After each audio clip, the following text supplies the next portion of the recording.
Selamat berjumpa kembali Bapak Ibu, Saudara-saudari umat beriman terkasih dalam Tuhan. Selamat berhari Minggu bersama keluarga dan komunitas Anda. Hari Minggu biasa ke-6 tahun C, hari Minggu tanggal 16 Februari 2025. Saya mengajak kita sekalian merenungkan kutipan Injil Lukas bab 6 ayat 17, dilanjutkan ayat 20 sampai 26. Kita mendengarkan sabda Tuhan. Dalam nama Bapa dan Putra dan Roh Kudus. Amin. Sekali peristiwa, Yesus turun dari sebuah bukit bersama dengan ke-12 rasul dan berhenti pada suatu tempat yang datar.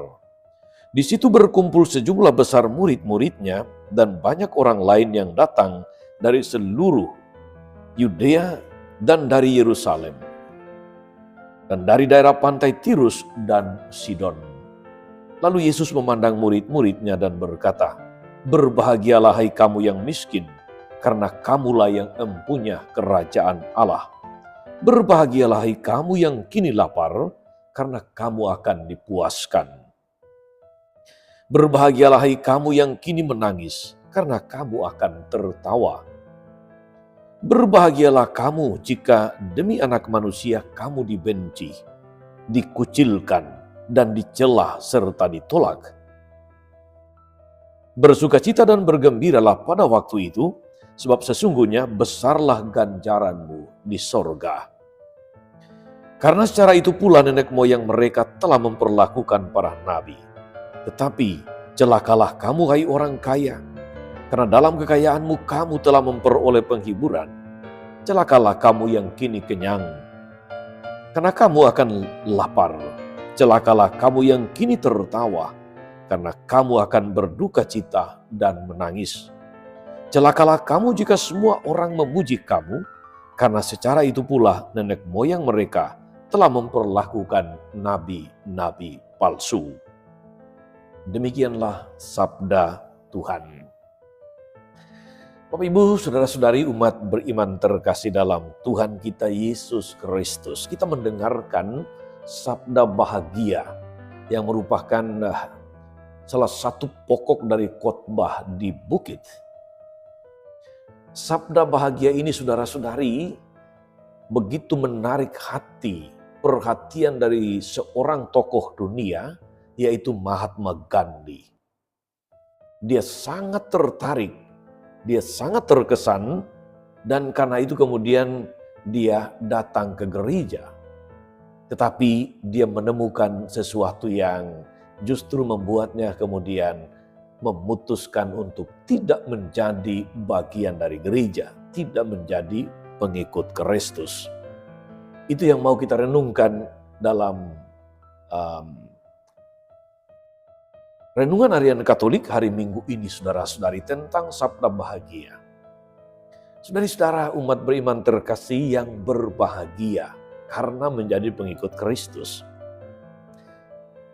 Ketika seseorang berulang tahun, orang akan menyapa, mengucapkan selamat, menyampaikan doa, merayakannya dengan bernyanyi, tiup lilin, sambil menyanyikan lagu panjang umur.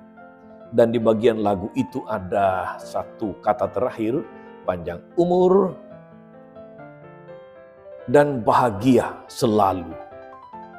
Saat Anda menikah dan diberkati sebagai suami dan istri, Anda mengucapkan janji nikah.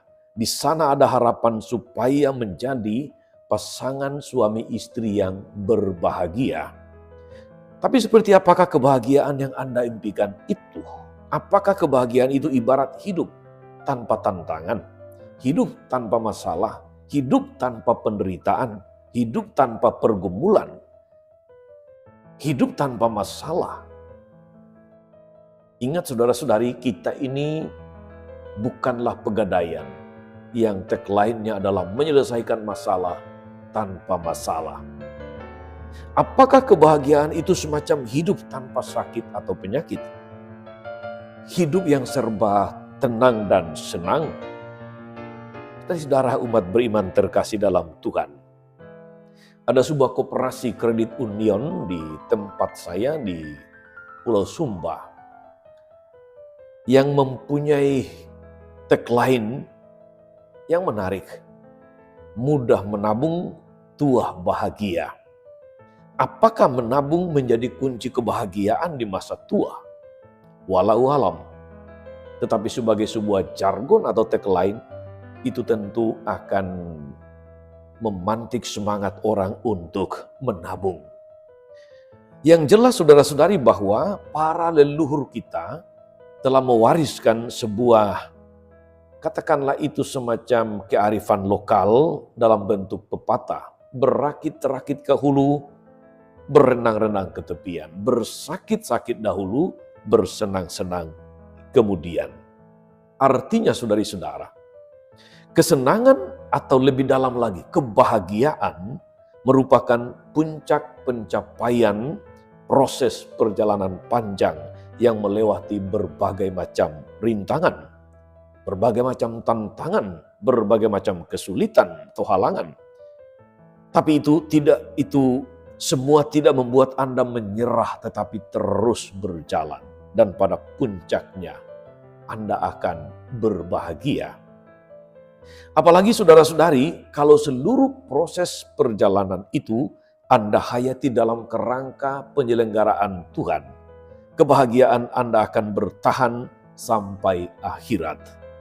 Sakit, penyakit, halangan, rintangan, masalah, dan pergumulan tidak akan merenggut kebahagiaan Anda. Hari ini kita mendengarkan sabda Tuhan dalam Injil yang disampaikan oleh Yesus sebagai semacam sapaan pengantar tentang khotbah di bukit. Dalam Injil yang kita dengar tadi, atau dalam Injil Matius mulai dari Injil bab 5 sampai bab 7, itu isinya adalah khotbah di bukit.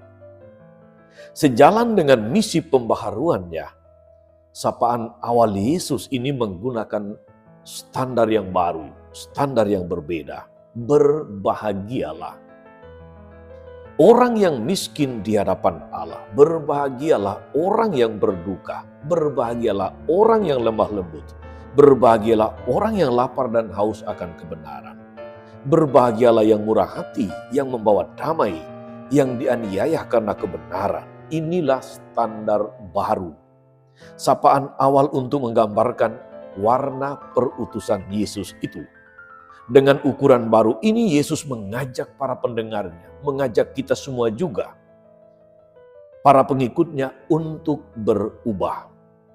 Meninggalkan kantong anggur lama dan diganti dengan kantong anggur yang baru.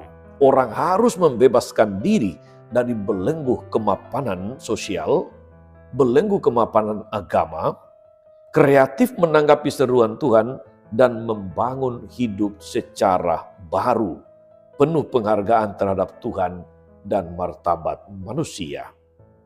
Kembali lagi saudara-saudari, saya ingin mengutip soal Mahatma Gandhi di awal renungan ini.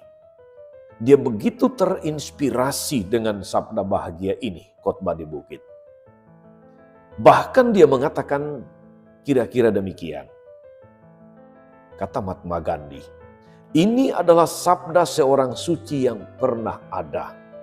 Beruntunglah orang Kristen yang memiliki guru yang demikian hebat. Dan seandainya semua orang Kristen mengikuti perkataan ini dengan baik, saya yakin sekali seluruh dunia akan menjadi Kristen termasuk saya. Begitu kata Mahatma Gandhi. Tetapi saudara-saudari, kemudian kita tahu Mahatma Gandhi tidak pernah menjadi Kristen. Tidak pernah menjadi anggota gereja meski dia sangat mengagumi sabda bahagia. Ketika dia datang ke sebuah gereja yang umatnya semua adalah orang kulit putih, bule, orang barat, dia mendapatkan perlakuan rasis. Dia tidak diizinkan masuk ke dalam gereja hanya karena dia tidak berkulit putih. Jadi sebuah tindakan rasis didapatkannya justru di gereja, tempat orang menyembah Tuhan. Saudari-saudara umat beriman terkasih, Sabda bahagia mengajak kita untuk berubah dan menyambut semua orang dengan cara Yesus menyambut. Memperlakukan semua orang dengan cara Yesus memperlakukan. Menerima semua situasi kondisi yang terjadi sebagai bagian dari penyelenggaraan Tuhan di dalam hidup kita. Sabda bahagia menunjukkan tuntutan sikap batin dalam hidup umat Kristiani agar terwujud di dalam hidup sehari-hari.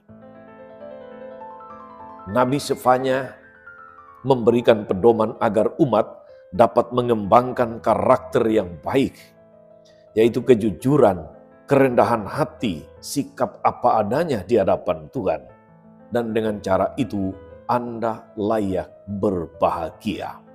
Semoga saudara-saudari kita yang telah memutuskan menjadi pengikut Yesus, boleh diteguhkan, diinspirasi oleh firman Tuhan hari ini, supaya menjadi pribadi-pribadi yang berbahagia, lepas dari apakah hidup ini penuh dengan tantangan dan kesulitan. Lepas dari apakah hidup ini penuh dengan masalah dan pergumulan. Tetapi kebahagiaan sebagai pengikut Kristus tidak pernah tergantung pada situasi dan kondisi, tetapi tergantung pada iman kepada Tuhan yang menyelenggarakan hidup ini. Semoga kita senantiasa menjadi orang-orang yang berbahagia. Tuhan Yesus memberkati. Amin. Tuhan Yesus Kristus, kami bersyukur atas firman-Mu yang meneguhkan kami sebagai pribadi-pribadi yang berbahagia. Manakala kami boleh menyerahkan seluruh hidup kami dalam penyelenggaraan-Mu yang bijaksana.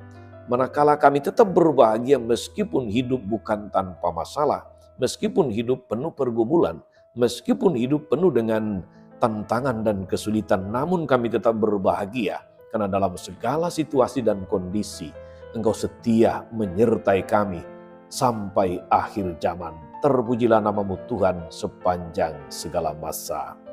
Amin. Saudari-saudara sekalian, berkat Allah turun atas saudara-saudari, atas mereka yang kita doakan atau kita janjikan doa, mereka yang sakit dan menderita, segala rencana, karya, dan pelayanan hari ini, Bapa dan Putra dan Roh Kudus. Amin. Tetap sehat, teruslah menjadi berkat. Jangan lupa like, subscribe, nyalakan lonceng notifikasinya. Salam 52, Tuhan memberkati.